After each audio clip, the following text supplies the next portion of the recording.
Vous pensiez qu'éviter de faire échec et mat en un coup était facile? Détrompez-vous. Chers adeptes du jeu des rois et de la dame, bon retour, bienvenue sur Seven's Rank, la chaîne à l'audimat qui...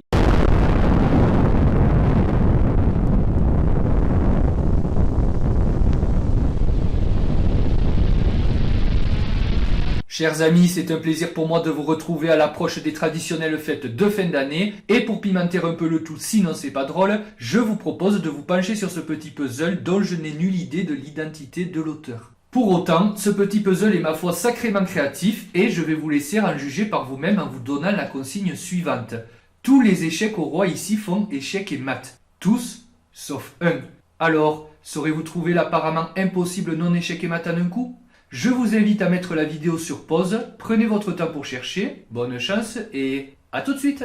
Alors, comme c'est à peu près toujours le cas dans ces exercices en un coup, nous allons commencer par procéder par élimination, de telle manière que nous soyons sûrs des pièces qui ne nous aideront pas à résoudre ce puzzle. Par exemple, si je suis bien attentif, je me rends compte de quoi? Aucun des pions blancs ne peut bouger, pas plus que la tour blanche coincée en H8. Quant au roi blanc, il peut bouger sur ces deux cases, mais il n'attaquerait jamais le roi noir adverse. On sait donc qu'aucune de ces pièces n'aidera à résoudre ce puzzle. Ce qui fait que les pièces restantes qui peuvent faire échec au roi en espérant ne pas faire échec et mat au roi noir sont le fou en A8, cette tour qui peut bouger et provoquer un échec à la découverte, ainsi que les deux cavaliers. Avec un peu de méthode, on peut arriver à tout. Par exemple, que se passe-t-il si le fou A8 capture la tour B7? Je vous le donne en 1000, c'est échec et mat. En effet, on ne peut pas capturer ce fou avec les noirs, on ne peut rien interposer entre le roi noir attaqué et le fou qui attaque, et partout où irait le roi noir, il serait attaqué, c'est donc échec et mat. Donc si ça ne fonctionne pas avec le fou A8, j'ose espérer que ça fonctionne avec un des cavaliers, qu'est-ce que vous en dites? Par exemple, cavalier C3, j'ose espérer que ce n'est pas échec et mat. Bon, on ne peut pas capturer le cavalier, on sait que quand c'est un cavalier qui fait échec, on ne peut rien mettre entre le cavalier et le roi puisque le cavalier va sauter au-dessus. Donc est-ce que le roi peut s'enfuir? Là non, là non, là il y a le pion, là il y a le cavalier qui protège. En D3, il y a encore le pion E2, ici il y a le pion D4 et là il y a le cavalier et le pion. Zut, tant pis, je vais essayer d'aller en F2 à la place. Bon, est-ce que cette fois c'est bon? D'abord, est-ce que je peux capturer ce cavalier F2? Non, ça commence mal. Bon, est-ce que je peux aller en F5? Non, il y a le pion G4. Est-ce que je peux aller en F4? Non, il y a le pion E3. Est-ce que je peux aller en F3? Ah zut, il y a le pion E2. Est-ce que je peux capturer le pion E3? Non, il y a le cavalier F1.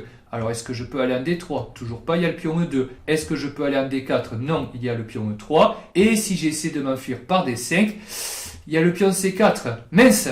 Bon, est-ce que ça voudrait dire alors que c'est l'autre cavalier? Je sais pas moi, si par exemple je vais en G3, est-ce que déjà je peux capturer ce cavalier? Hélas non. Bon, on va essayer de s'enfuir. Si le roi noir va en F5, zut, il y a le pion et le cavalier G3. Si je vais en F4, il y a le pion E3. Si je vais en F3, il y a le pion E2. Si j'essaie de prendre ce pion en E3, il y a le cavalier D1 qui veille au grain. Mince, si je vais en D3, il y a toujours le pion E2. Si je vais en D4, il y a toujours le pion E3. Et si j'essaie in extremis de m'enfuir par D5, alors il y a le pion C4 qui veille au grain. Zut! Alors, seule autre possibilité si ça doit marcher avec ce cavalier, c'est de venir en D2. La sempiternelle question est, est-ce que ce roi noir peut s'enfuir? Et la réponse est malheureusement non, je vous laisse cette fois voir par vous-même. Et vous vous rendez compte, chers viewers, au fur et à mesure de cette vidéo, qu'aucune des pièces avec lesquelles nous tentons de ne pas faire échec et mat ne réussit à s'acquitter de sa mission. J'en déduis, par la force des choses, qu'il nous faut essayer de déplacer la seule avec laquelle nous n'avons pas encore essayé de ne pas mater, à savoir la tour G6. En déplaçant cette tour, en effet, le fou H7 fera échec. Oui, mais voilà, sur quelle case déplacer la tour? La tour blanche en a tant à sa disposition.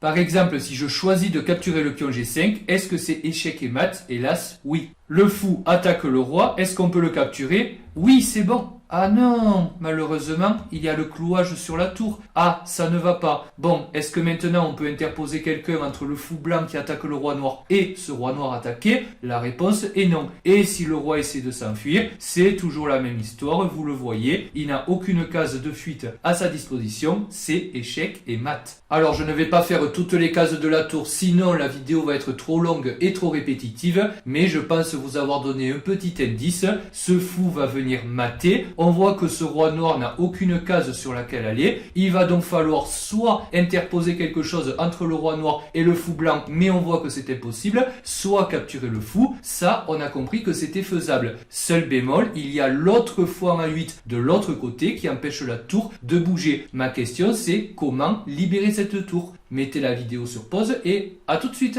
Et la réponse c'est très bien. Tour C6, échec. Maintenant, on peut jouer tour prend H7 puisque ce fou ne vient plus faire échec au roi. Un petit exercice sympa qui vous montre que rater un échec et mat en un coup n'est pas si simple. En outre, j'aime ce genre d'exercice où l'on doit chercher autre chose qu'un échec et mat ou une tactique classique, comme le gain d'une pièce, ce qui force à se tordre l'esprit et développer une meilleure vision de l'échiquier, car pensez bien qu'en cherchant autre chose que ce à quoi vous êtes habitué, vous trouverez autre chose que ce à quoi vous êtes habitué. Écoutez, cette vidéo est maintenant terminée, donc j'espère qu'elle vous a plu. Si c'est le cas, pouce en l'air comme d'habitude, ainsi qu'un petit message d'encouragement, vous le savez, j'apprécie toujours. Échéquistes de tous les pays, abonnez-vous, vous êtes au top. Et moi je vous dis à très bientôt pour une prochaine vidéo.